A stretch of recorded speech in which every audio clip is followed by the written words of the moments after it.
The Lord be with you. A reading from the Holy Gospel according to Matthew. When Jesus heard that John had been arrested, he withdrew to Galilee. He left Nazareth and went to live in Capernaum by the sea in the region of Zebulun and Naphtali, that what had been said through Isaiah the prophet might be fulfilled. Land of Zebulun and land of Naphtali, the way to the sea beyond the Jordan, Galilee of the Gentiles. The people who sit in darkness have seen a great light. On those dwelling in a land overshadowed by death, light has arisen.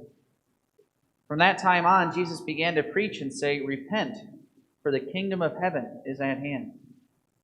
He went around all of Galilee, teaching in their synagogues, proclaiming the gospel of the kingdom, and curing every disease and illness among the people. His fame spread to all of Syria, and they brought to him all who were sick with various diseases and racked with pain, and those who were possessed, lunatics and paralytics, and he cured them. And great crowds from Galilee, the Decapolis, Jerusalem, and Judea, and from beyond the Jordan, followed him. The Gospel of the Lord.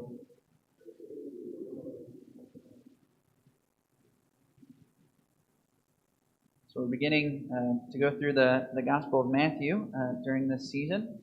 And at the beginning of the Gospel of Matthew, we have some of these first words of Jesus. For the kingdom of heaven is at hand.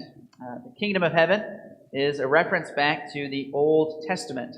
The kingdom of David is called the kingdom of heaven. And the kingdom of David was established at about 1000 BC. And as we know, shortly after David established the kingdom, there was a civil war and it was divided. And a couple centuries later, the northern kingdom was taken over by Assyria. And then another century after that, the southern part of the kingdom was taken over by Babylon. And this is considered the exile. Now, this is significant for the gospel today because Jesus speaks and he proclaims the kingdom of heaven is at hand. He is restoring the kingdom of David. That's why he has 12 apostles representing the 12 tribes. And we've talked about many other things before.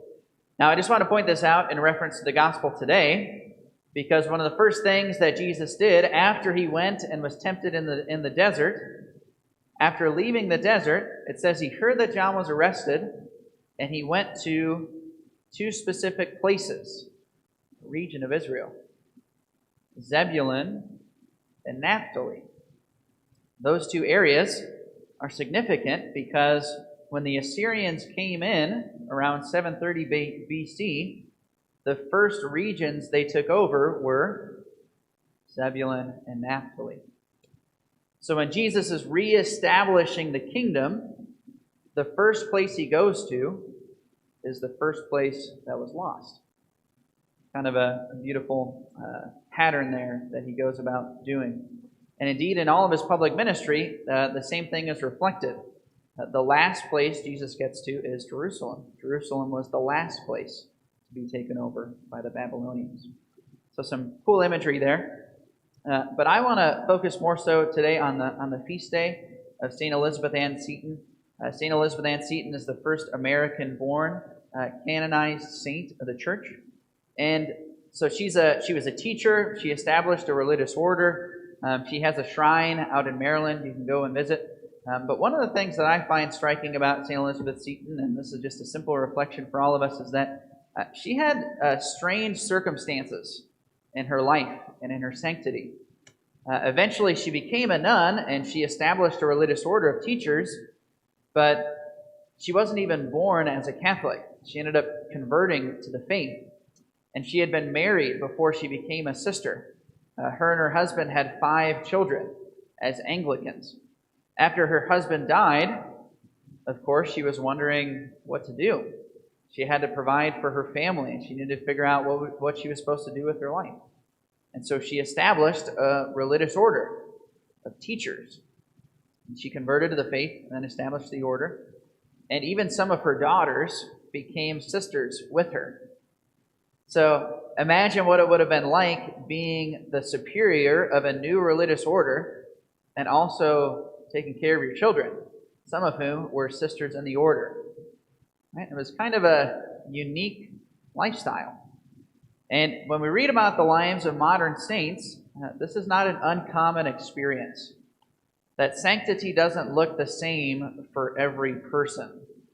Everybody's on a journey, but the point is that everybody is seeking sanctity.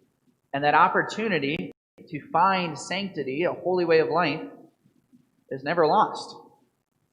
Even if you're in a broken marriage, or you're divorced, or your husband is deceased, there's always an opportunity to give your whole life to God.